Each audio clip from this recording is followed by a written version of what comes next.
ताई, अगं ताई, मला तुला काहीतरी सांगायचंय.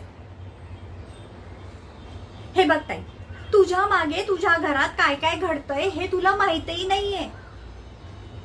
तू जोपर्यंत घरात असतेस तोपर्यंत सगळे तुला घाबरून असतात, पण एकदाची तू घराच्या बाहेर पडलीस की कुणीही तुझा शब्द पाळत नाही.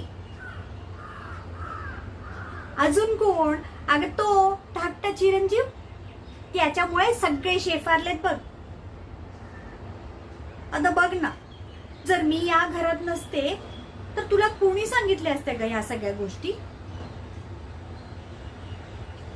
तू एवढं सगळं करतेस या घरच्यांसाठी, पण तुला कोणी विचारतं तरी का?